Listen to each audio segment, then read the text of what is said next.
सीमा ने न सामाजिक नियमों का पालन किया, न धार्मिक नियमों का पालन किया, न संवैधानिक नियमों का पालन किया। असंवैधानिक तौर से घुसपैठ के द्वारा भारत में वो प्रवेश की। प्रथम दृष्टया उसका भारत आगमन ही असंवैधानिक है। उसे तत्काल प्रभाव से भारत सरकार को उस पर जो भी धाराएं बैठती हैं उस पर और सचिन पर कानूनी कार्रवाई करनी चाहिए थी। सीमा अरे भगौड़ी आ गई, पति को छोड़ के आ गई, भाग के आ गई, पता नहीं किस किस को धोखा दे के आई, जो अपने बाप की ना हुई, जो अपने पति की ना हुई, जो अपने देश की ना हुई, वो क्या कहते हैं भारत की हो जाएगी और वो सचिन की हो जाएगी। सरकार छुपा रही है, सरकार देश के लोगों के आंख में धूल झोंक रही है। अगर सीमा आ सकती है भारत तो आतंकवादी भी आ सकता है, इसका नुकसान होगा सब भुगतेंगे। कई तरह की बातें आई, वो जासूस भी हो सकती है पाकिस्तान की। वो सीमा हैदर और सचिन जो कि बहुत ही मशहूर जोड़ी रही है सोशल मीडिया पे, अभी उन दोनों को लेके एक बहुत ही सनसनी खबर जो है दोबारा सामने आ रही है। जो सीमा हैदर के एक्स हस्बैंड गुलाम हैदर हैं, उन्होंने नोटिस भिजवाया है सीमा हैदर और सचिन के घर 3-3 करोड़ का, और माफ़ीनामा भी मांगा है। और अगर ऐसा वो नहीं करते हैं तो उनको सज़ा भी हो सकती है और कानूनी कार्रवाई भी करवाई जाएगी गुलाम हैदर की तरफ से। गुलाम हैदर की एक और मांग है कि उनके चारों बच्चों की जो कस्टडी है वो उन्हें जल्द से जल्द दोबारा दी जाए। आज हमारे साथ मौजूद हैं गुलाम जी। नमस्कार सर, कैसे हैं आप? ठीक है सर, मैं आपसे जानना चाहती हूँ, ये जो सीमा हैदर अभी सचिन के लिए पाकिस्तान से भाग के आई और शादी भी की, पूरे हिंदू रीति रिवाज के साथ शादी मनाई गई, उस पर आपकी क्या राय है, टिप्पणी है? देखिए, 2-3 सवाल आपने जो किया है उसमें सवाल आपका एक पहला रॉन्ग ये है कि आपने कहा एक्स हस्बैंड गुलाम हैदर को। जी। अभी आप कह रही थी जी। वो एक्स हस्बैंड नहीं है, वो प्रेजेंट हस्बैंड है। लीगली वो हस्बैंड आज भी सीमा का अगर है तो गुलाम हैदर है, क्योंकि जब तक डाइवोर्स होता नहीं है क्लियर और वो अदालत में ना हो या उसका एविडेंस ना सामने आ जाए कि हाँ डाइवोर्स हो गया मौखिक भी, तब तक उसे आप हस्बैंड ही मानेंगे।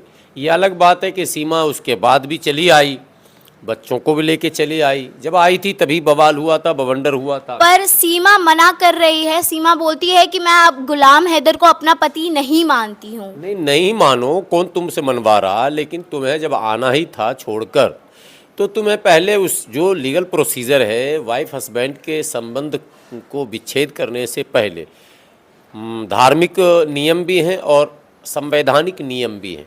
संवैधानिक नियमों का भी पालन करना होता है और धार्मिक नियमों का भी पालन करना होता है, और सच पूछिए तो सामाजिक नियमों का भी पालन करना होता है।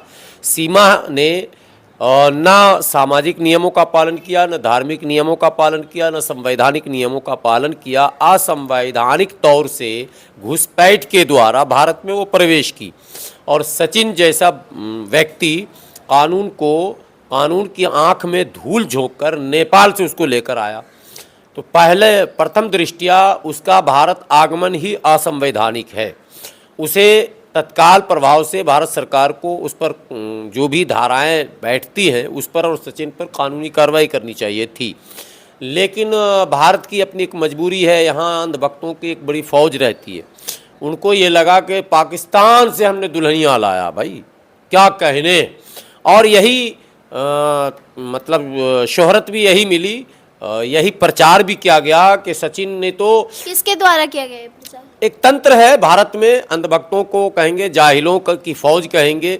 जो अंधभक्त, अब कैसे अंधभक्त कहेंगे, उनको नाम ही जब अंधभक्त रह गया तो जिन्हें धर्म का एक पैसे का ज्ञान नहीं, उनको लग रहा है हिंदू धर्म जीत गया। अरे हिंदू धर्म का भी तो नाश हो गया। हिंदू धर्म में ये जायज है क्या, या हिंदू सनातन समाज इसको स्वीकार करता है क्या कि किसी की भी पत्नी बगैर किसी प्रोसेस के न तलाक हुआ, न छुटकारा हुआ, न कोई गवाह है, न कोई लिखित प्रूफ है, भाग के आ गए। एक बात अभी मैं अंधभक्तों की बात कर रहा हूँ। उसके बाद भी वो पटाखे फोड़ रहा था कि भाई बहुत बड़ा जैसे लग रहा वर्ल्ड कप जीत के आ गए सीमा। अरे भगौड़ी आ गई, पति को छोड़ के आ गई, भाग के आ गई, पता नहीं किस किस को धोखा दे के आई, जो अपने बाप की ना हुई, जो अपने पति की ना हुई, जो अपने देश की ना हुई, वो क्या कहते हैं भारत की हो जाएगी और वो सचिन की हो जाएगी।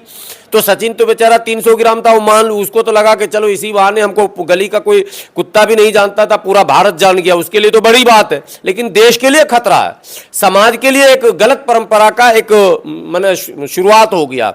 ऐसे लोग जो पटाखे फोड़ रहे हैं, जो खुशियां मना रहे थे, झूम रहे थे, वो दृश्य आपने देखा होगा उस जमाने का। अब तो थोड़ा ठंडा हो गया मामला। उनको ही हम अंधभक्त कहते हैं। न उन्हें संविधान का ज्ञान, न धर्म का ज्ञान, न समाज का ज्ञान, न मानवता का ज्ञान, न जो नेशनल टेरिटोरी है उसको क्रॉस करके कोई आ रहा है और आप खुश हो रहे हैं। पहले आप सवाल कीजिए ना भाई, आ कैसे गया?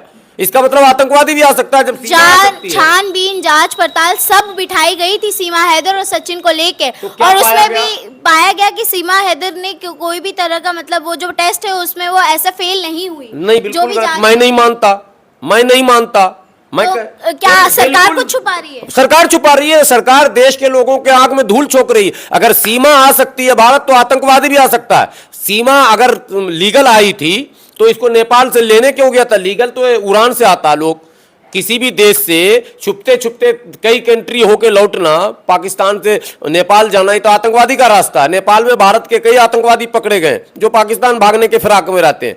नेपाल एक ऐसा मार्ग है कि भागने के लिए पहले लोग नेपाल जाते हैं, नेपाल से फिर पाकिस्तान जाते हैं। वही काम सीमा की आप कह रही है कि नहीं सारे जांच पड़ताल में सही पाए गए। जांच पड़ताल हुआ ही नहीं।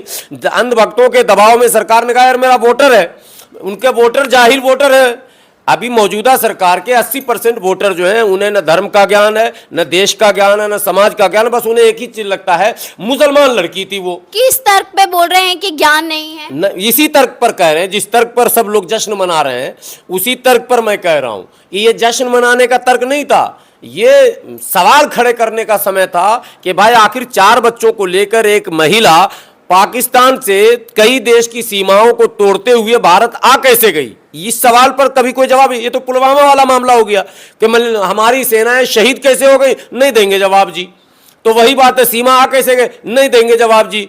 ये कोई तर्क नहीं है, सीधी सी बात है। वो असंवैधानिक तरीके से आई है, गैर कानूनी तरीके से आई है, उसको गिरफ्तार किया जाना चाहिए था, मुकदमा होना चाहिए था, नहीं हुआ।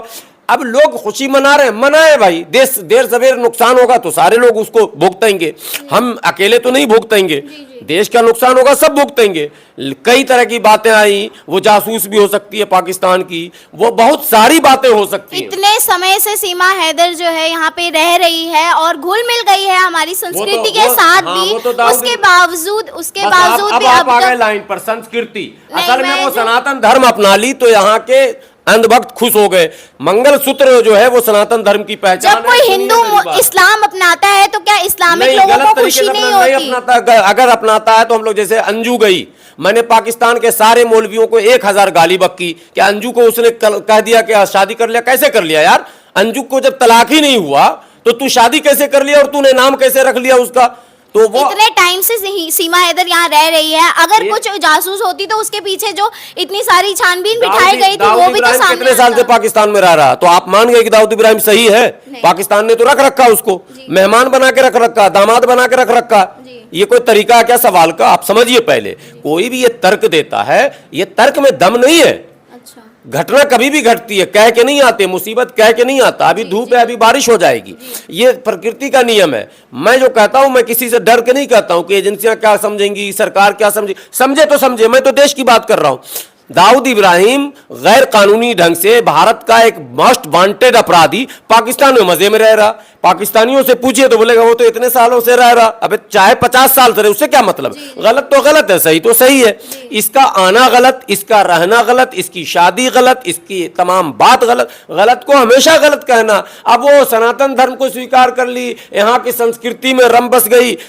हजारों साल से मुसलमान यहाँ की संस्कृति में रमे बसे हैं, सिख रमे बसे हैं, ईसाई रमे बसे हैं, उनको तो आप विदेशी कह रहे हो। और वो मुसलमान आके जो है आपको धोखा दे रही है, मंगलसूत्र पहन लिया तो कौन विदेशी कह रहा है सर? किसको?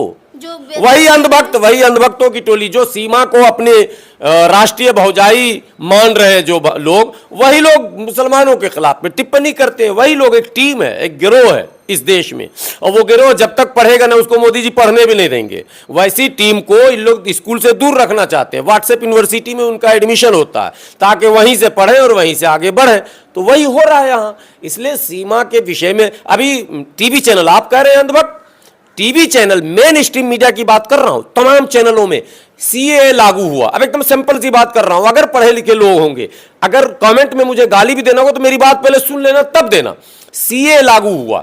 सीए में यह कानून है कि 31 दिसंबर 2014 से पहले जो लोग भारत में मैंने सताए हुए नॉन मुस्लिम अगर आए हैं पाकिस्तान, बांग्लादेश और अफगानिस्तान से, उनको नागरिकता दी जाएगी। सीमा 2014 से पहले आई है क्या? नहीं आई ना, तो सीए में वो कैसे आ जाएगी? लेकिन तमाम टीवी चैनलों ने होली खेली, मैं नाम नहीं लूंगा, एक भी चैनल ऐसा नहीं था जिसने न चलाया होगा सीमा के घर में खुशी, सीमा ने लड्डू बांटे, अब सीए से मिल जाएगी नागरिकता। तो ये मूर्खों का देश हुआ या नहीं हुआ, ये बताइए। जिस देश का चैनल नहीं समझ पा रहा कि 31 दिसंबर 2014 से पहले जो आया होगा उसके लिए सीए है, उसके बाद वालों के लिए नहीं है, फिर सीमा को कैसे कवर कर दिया? इसलिए मैं कह रहा हूं मूर्खों की मंडली है, और मूर्खों को मूर्ख बनाए रखने के लिए टीवी चैनल का सहारा लिया जा रहा। यानी पढ़े लिखे लोगों की एक टीम है जिसकी ड्यूटी लगी कि इन मूर्खों को मूर्ख ही रहने दो, पढ़ने और समझने मत दो। ये मैं कहना